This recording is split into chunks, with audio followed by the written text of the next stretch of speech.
The only thing necessary for the triumph of evil is for good men to do nothing. Edmund Burke.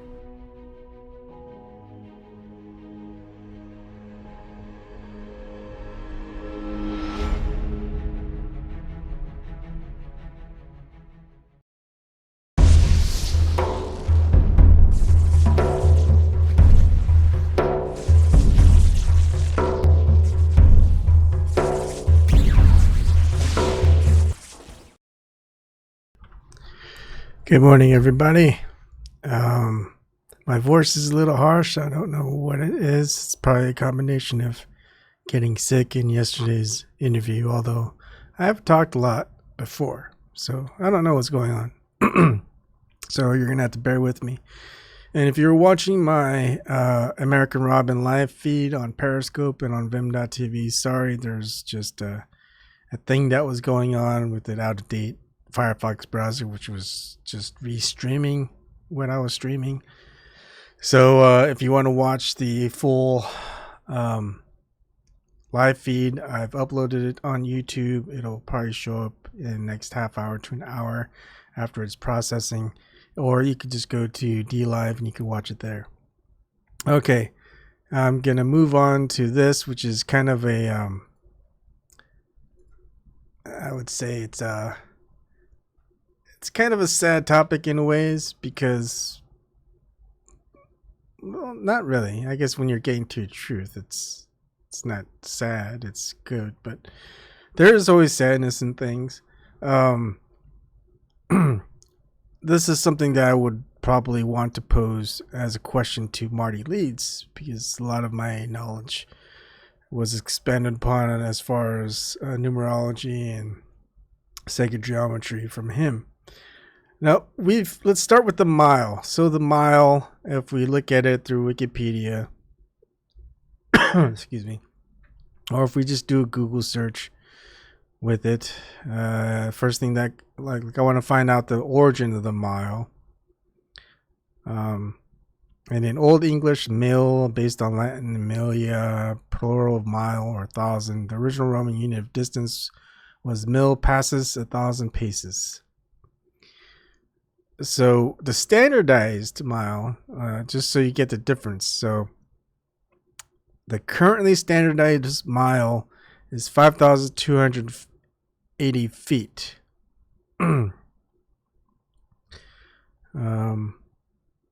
I think it was 1953. It was stated as 1959. So why don't I just read out the actual official measurement? So in Wikipedia, the mile is an English unit of length of linear measure equal to 5,280 feet or 1,760 yards, and standardized as exactly 1,609.344 meters by international agreement in 1959.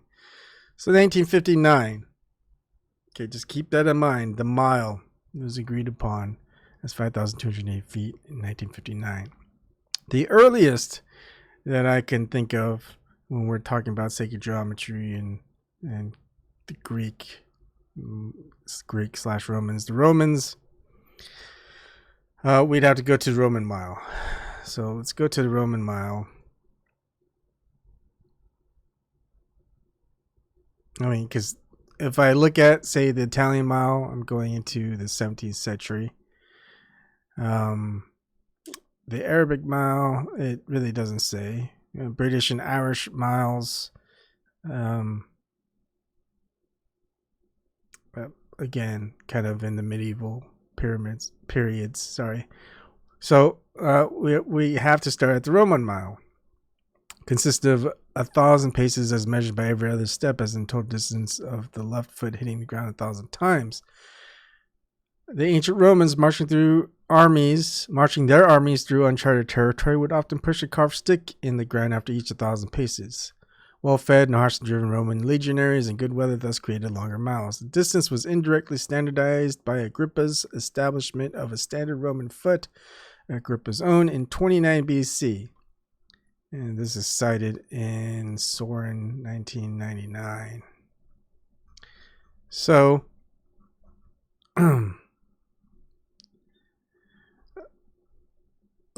let's look at this. So as far as the date, they're saying 29 BC. It's probably as early as it is. And an imperial Roman mile thus denoted 5,000 Roman feet, because the definition of a pace is 5 feet. Okay, so here's where we get to a problem with miles. So if a mile was based off the Roman mile and 5,000 feet, we're going to start recalculating distance from kilometers.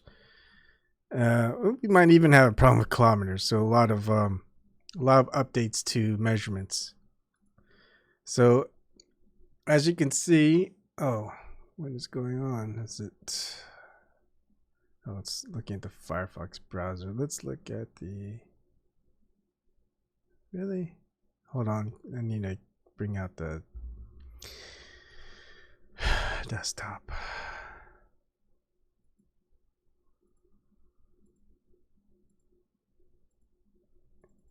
Hello. What's going on here? Do I have it? Does main monitor? Give me a quick second, fellas. Let's see.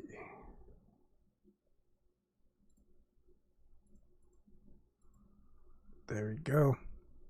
And I just need to bring that down and take that away. Okay. So this I get from Marty Leeds. He goes over it quite a while, and if you go into any other sacred geometry, you'll probably see the same thing. And you've got squaring the circle, which is in units, not necessarily in any other measurement, just in units. Just you want to find the proportions, right? Now equates the proportions to the moon, proportions to the earth, and you know, combine you get 5,040 units, and then it's very coincidental that the globe Earth radius for the moon, or for the Earth, and the globe model for the moon, the radius is exactly the squaring of the circle as far as miles. Now, where they get the radius of the Earth and radius of the moon, you'll see. Let's look it up. Who first found the radius of Earth? And you'll probably say Eratosthenes. Yes, Eratosthenes. When you go to Eratosthenes, when he finds the radius of the Earth, and again, he's going to have to, one of 5 important assumptions is that the Earth is a sphere. That has to be assumed because they didn't prove that Earth was a sphere. But anyways, let's find out exactly when he did this again. And I have it in my notes already, and I could just bring that up. Let's look at my notes. Globe Earth declarations, Eratosthenes, 200 BC. Can't really find the time. Let's see.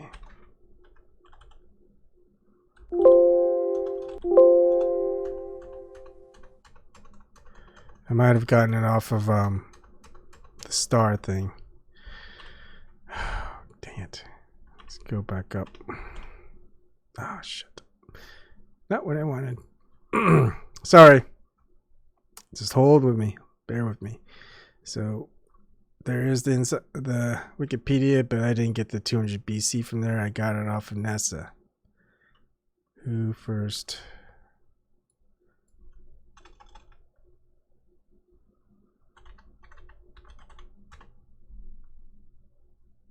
Okay, I think this is it. I remember it was something with NASA.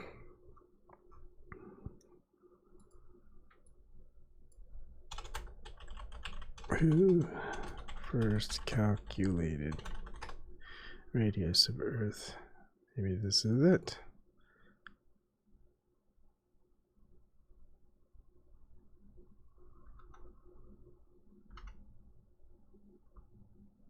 Okay, yeah. It wasn't exactly this, but similar, basically.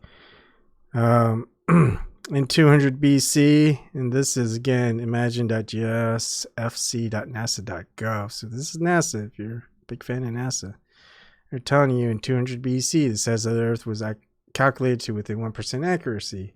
Eratosthenes used Aristotle's idea that the Earth was round, blah blah blah, and it's all based on stadia.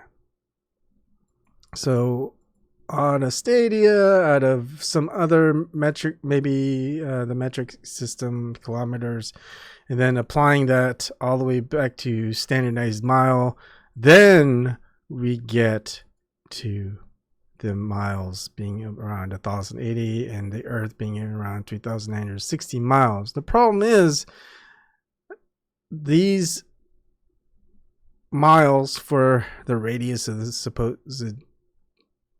supposed radius of the moon, supposed radius of the Earth, they are if you're gonna convert them into miles, the miles were standardized in 1959, and in Roman times, instead, if you were going by the Roman mile back in 29 BC, it was going to be 5,000 feet rather than 5,280 feet. Now, if we turn miles into kilometers, we're going to get 1 mile converted to kilometers. It's going to be 1.609344. Okay. So if we're going to get, and again, we're going to go ahead and use the moon. Let's say we get 1,080 miles, right? And we'll just do it simply. That's the 1,080. Gosh, really? We're going to get that many kilometers.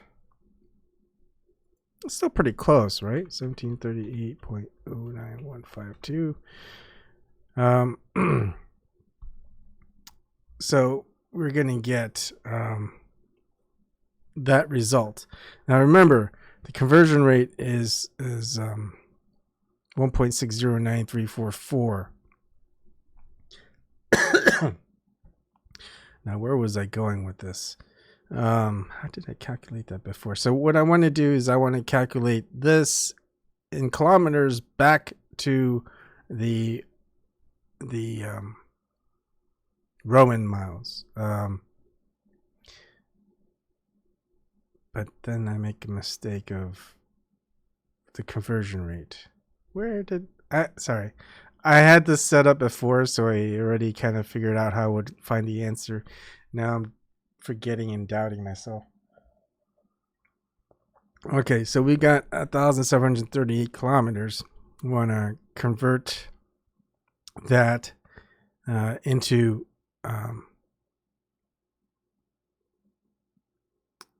oh, wait a second. Here's an easier way to do it.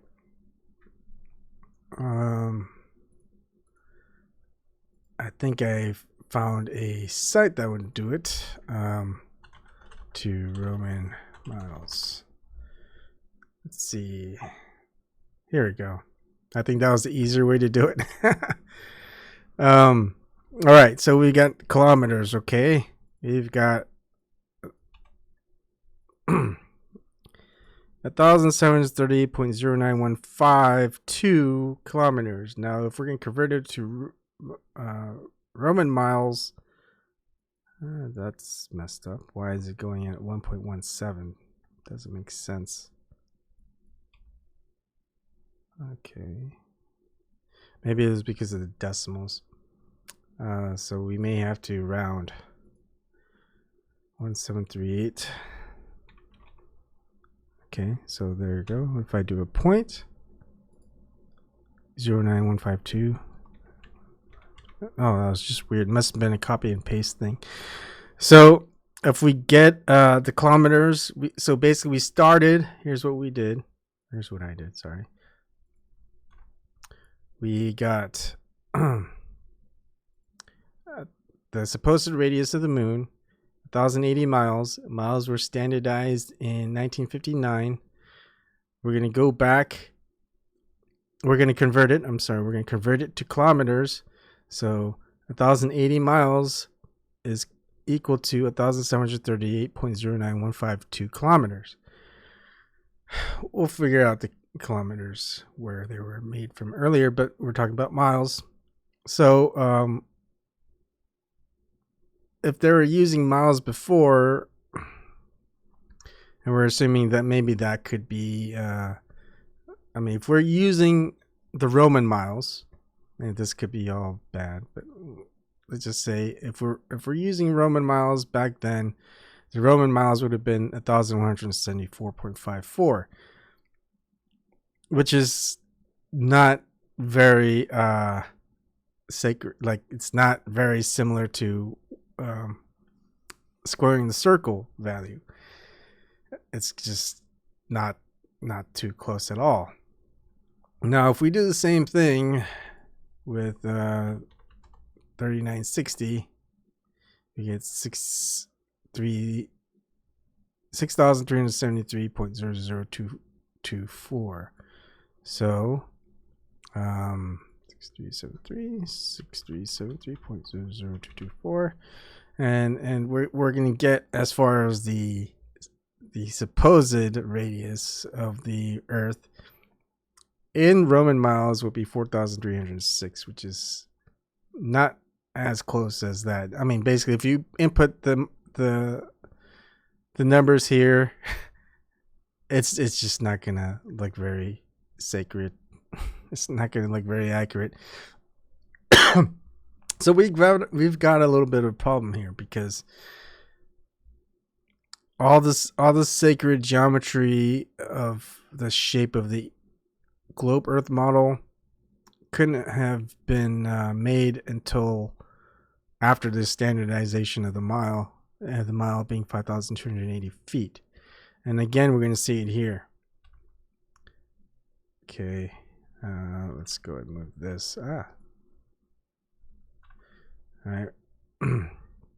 You got this little snippet where they're saying, hey, teacher heating 720 degrees, and you add that with the octahedron 1440 degrees, and then Earth cube 2160 degrees, and then you get that isocohedron water 3600 degrees. You add that up and it equals 7920 miles, which would be the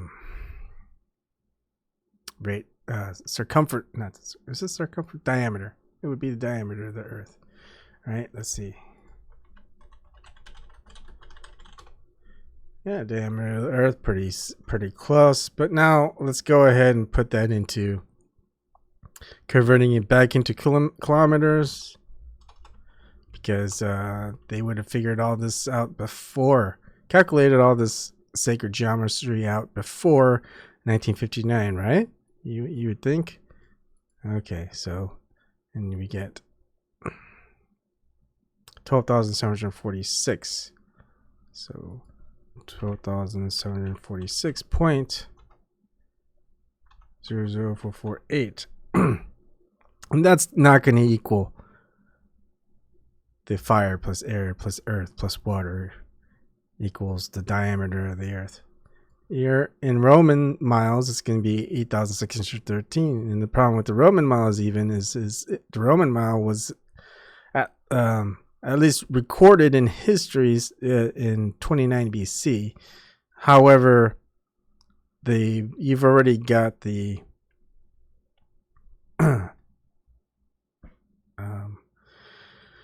if you're going to put this into sacred geometry context, it's not going to be established until at least 1959. Okay, by international agreement in 1959. Which I kind of wonder if you were in a Masonic lodge, or if you're a Freemason back before 1959, would you encounter things like this, saying, "Wow, that's exact distance of the Earth in miles, or moon, or the sun. And you're gonna be wowed, but then you realize, hey, the miles. I mean, you guys, when did Freemasonry start? Pretty, like in the 1800s or something like that. When did Freemasonry start?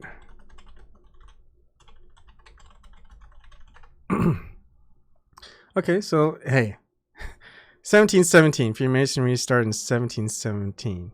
So were they teaching this because they have sacred geometry, right? So if they have sacred geometry, which started in 1717, which they haven't established the miles as 5,280 feet until 1959. So what did they use to? Did they use kilometers? Did they use something else? What was it? Until, was it 1959, they go, hey, now we can even find the sacred geometry of the sun, earth, and moon. Yeah, smack. So the trick got solidified in 1959, which kind of makes me wonder, when did the history get like rewritten or controlled? I mean, it had to have happened at some point. And Freemasonry, when we talk about they talk about sacred geometry and everything else. As far as what Marty Leeds and a couple of other people go into, you'll see a lot of references to the shape of the Earth, or the globe, shape of the globe Earth, actually. And the thing is, shape of the globe Earth, when it's in miles, that's where you see the sacred geometry. The problem is that the mile wasn't established until 1959. And it says here, it's right here in Wikipedia, right when you do Google search. This is very, very exoteric, open to anyone finding it. Maybe they have a different history within the Freemasonry or something like that. Who knows? That's all I wanted to point out. It seems pretty simple when I break this down. Hopefully you guys get it. Excuse me. Because if we're gonna go by the Roman miles, it's 5,000 Roman feet, which is basically 5,000 feet, 5,000 feet, because Roman, they're the ones that came up with 12 inches for a foot. Yeah, it's sneaky. I'm reading from DLive. So that's it. I mean, I want to ask questions to either Freemasons or anyone who's really big into sacred geometry, or really big into numerology, is just to ask them if the miles weren't established until 1959 as 5,280 feet, and the earliest records of a mile was the Roman mile in 29 BC by Agrippa, then how is it that we get all the sacred geometry in miles? How did that happen? I mean, shouldn't it be sacred in some other unit of measurement? I mean, I doubt the Freemasons in 1717 were using the standardized mile that was established in 1959, unless they were the ones who planned that. But I doubt they're saying, "Hey, look at the squaring the circle. Let's show that. Hey, we already know what the moon and the Earth is in, well, not in miles, but kilometers or something." So how did they showcase their sacred geometry back in 1717 without the use of miles, when we see the sacred geometry in miles, which wasn't established until almost 2 centuries later? That's a question I have to ask. Oh, Smack says, I'm subscribed to a Freemason. If you don't know any, I can get the name to you, Abon. Sure. I think I'm subscribed to the Freemason, 32nd degree Freemason that Marty Leeds interviewed once. I forget his name right now. That's all I know. I guess I'll ask. I'll probably also ask this question to Marty. He's pretty open about questions, and see how he responds. But anyways, I'll probably try to do one more video. It's gonna be hard for me to do videos at night. I'm just looking after the kids by myself for the next 2.5 days. So I'm probably gonna be tired. I'm probably not gonna have I probably don't want to be tired when I'm looking after them. So thank you for joining me, and I'll see you guys in the next video. Thanks.